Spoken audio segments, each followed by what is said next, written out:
తిరుపతి లడ్డూలో వినియోగించిన నెయ్యి కల్తీ అంశాన్ని పక్కన పెట్టి రాష్ట్ర వ్యాప్తంగా గోవులను సంరక్షించే చర్యలు చేపట్టాలని సామాజిక ఉద్యమకారుడు పాటంశెట్టి సూర్యచంద్ర ప్రభుత్వానికి విజ్ఞప్తి చేశారు. ముఖ్యమంత్రి చంద్రబాబు, ఉప ముఖ్యమంత్రి పవన్ కళ్యాణ్ స్పందించి తక్షణ చర్యలు చేపట్టాలంటూ ఆయన ఓ వీడియో సందేశాన్ని విడుదల చేశారు. అందరికీ నమస్తే అండి. పాటంశెట్టి సూర్యచంద్ర, జగ్గంపేట నియోజకవర్గం. దయచేసి మీ యొక్క విలువైన సమయాన్ని నేను చెప్పే 2 మాటలు శ్రద్ధగా వినాలని కోరుచున్నాను. చిన్నప్పుడు మన పెద్దలు చెప్పే కథ ఈ రోజు గుర్తు రావడం జరుగుతూ ఉంది. స్వామివారు పవలించినప్పుడు గుండెల మీద తన్నిన మహానుభావుడిని, అయ్యో మీ పాదానికి ఏమైనా దెబ్బ తగిలిందా, మీ పాదం సున్నితమైందని చెప్పేసి స్వామివారు వారి పాదం పట్టుకుని ఏం చేయాలో చేశారు.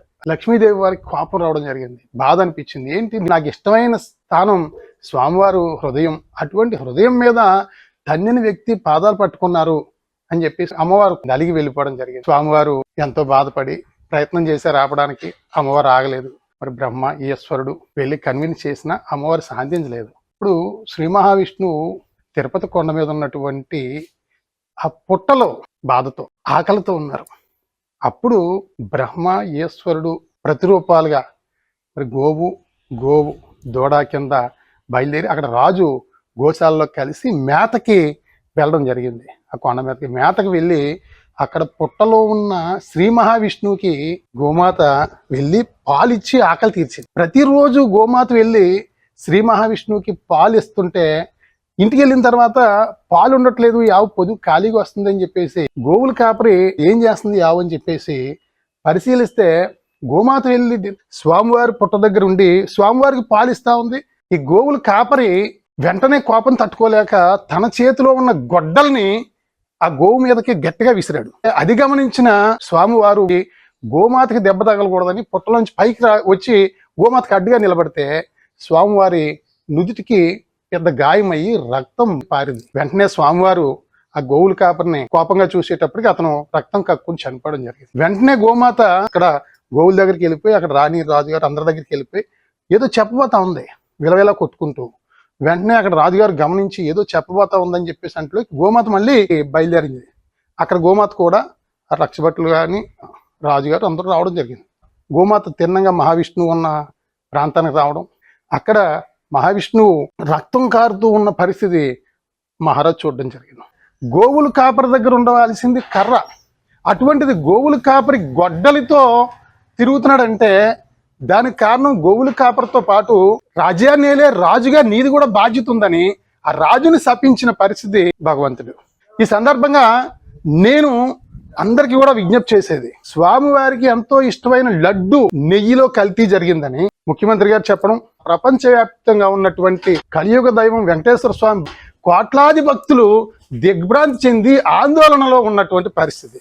లడ్డూ ప్రసాదంలో కల్తీ జరిగిందని చెప్పేసి మనం ఒకరి మీద ఒకరు నిందలు వేసుకుని అన్ని రాజకీయ పార్టీలు ఇవాళ చాలా బాధాకరమైన విషయం. ఈరోజు గుడుల్లో పూజలు చేస్తూ ఉన్నారు.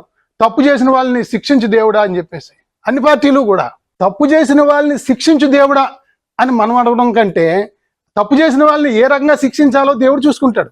స్వామివారి మీదకి గొడ్డలు విసిరిన ఆ గోవుల కాపరి ఏ రకంగా రక్తం కప్పుకుని చనిపోయాడు.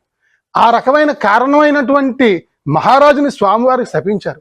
ఈ రోజు స్వామివారికి ఆకలి తీర్చినటువంటి వేలాది గోమాతలు గోవధకి వెళ్ళిపోయి మాంసం కింద తయారవుతా ఉన్నాయి. మొత్తం 4 కాళ్ళు కట్టేసి లారీలోని వ్యాన్లోని ఒకదాని మీద ఒకటి పడసేసి అక్కడ కొన్ని రోజుల పాటు తిండి నీరు లేకుండా చేస్తారంటే మాంసం గట్టిగా ఉండడం కోసం, రుచిగా ఉండడం కోసం. ఇలా గోవుని తీసుకెళ్తారు. మళ్ళీ ఒక 10 నిమిషాల్లోనే అర కేజీ ప్యాకెట్, కేజీ ప్యాకెట్, 5 కేజీలు 10 కేజీల ప్యాకెట్లు మాంసం తయారై వస్తుంది. ఎంత పాపమో చూడండి. చాలా బాధాకరమైన విషయం. మాలాంటి సామాన్యులు చూసి కన్నీళ్లు తెచ్చుకోవడం తప్పించి ఏం చేయలేని పరిస్థితి. మరి ఈ రకమైన పరిస్థితుల్లో ఉన్న పాలకుల్ని భగవంతుడు స్వామివారు రక్షిస్తాడా, శిక్షిస్తాడా మీరు ఆలోచించండి. మరి జనసేన, తెలుగుదేశం, బీజేపీ పార్టీ, కూటమి ప్రభుత్వం గోవుల్ని కాపాడడానికి భగవంతుడు అంత మెజార్టీతో మిమ్మల్ని గెలిపించేడేమో అని మీరు ఆలోచించండి. ఎక్కడో ఎవరో తప్పు చేసి కల్తీనే కలిపారు అని చెప్పేసి వారి మీద మనం ఆలోచించే కంటే గోవులు కాపర్లాంటి వాడు అక్కడ కల్తీనే కలిపిన కాంట్రాక్టర్. మరి రాజ్యాల్లో రాజు లాంటి వాళ్ళు మన ముఖ్యమంత్రి గారు కావచ్చు, మరి మాజీ ముఖ్యమంత్రి గారు కావచ్చు, ప్రతి గ్రామంలో ఉన్నటువంటి గోవుల్ని కానీ, కబేలాకు వెళ్ళే గోవుల్ని కానీ రక్షించి ప్రతి గ్రామంలోని కూడా గోశాల ఏర్పాటు చేసి మన గోశాల ద్వారా వచ్చే మోపురం, గంగడోలు ఈ రకంగా ఉన్నటువంటి దేశీయ ఆవుల నుంచి వచ్చే నెయ్యిని స్వామివారికి అందించి స్వచ్ఛమైన లడ్డూ తయారీకి ఉపయోగిస్తే ఎంత బాగుంటుందో ఆలోచించండి. అంటే దీనివల్ల కబేలాకి వెళ్తున్నటువంటి గోమాతలను కాపాడుతున్నట్టు అవుద్ది. అంతేకాకుండా స్వామివారికి స్వచ్ఛమైన నెయ్యి ప్రతి గ్రామంలోని తయారు చేసినట్టు అవుద్ది. ఈ గోశాలలో ఉన్నటువంటి ఆవుల ద్వారా పాలు తీయడం ద్వారా వచ్చే పాలు కాచి పెరుగు తయారు చేసి చిలికి వెన్న తయారు చేసి నెయ్యి ద్వారా స్వామివారికి అక్కడ లడ్డూ ప్రసాదాన్ని పంపించడం.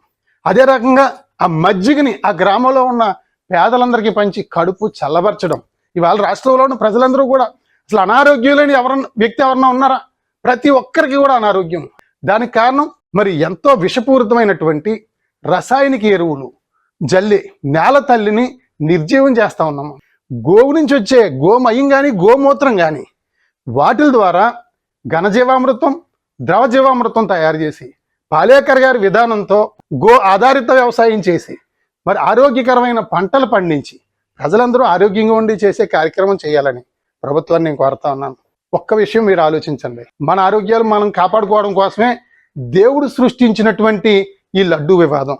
ఒకరి మీద ఒకరు నిందలు మాని దయచేసి గోశాల ఏర్పాటు చేయండి, గోవులు కాపాడండి, మన నెయ్యి మనమే తయారు చేసుకుందాం, మన లడ్డు మనమే తయారు చేసుకుందాం, మన గోవులను కాపాడుకుని మనం ప్రతి గ్రామంలోని కూడా గో ఆధారిత వ్యవసాయం ద్వారా ఆరోగ్యకరమైనటువంటి ఆహారాన్ని ఉత్పత్తి చేసుకుందాం, ప్రజలందరూ ఆరోగ్యంగా ఉందామని చెప్పేసి తెలియజేస్తూ నేను మాట్లాడిన దాంట్లో తప్పుంటే క్షమించండి.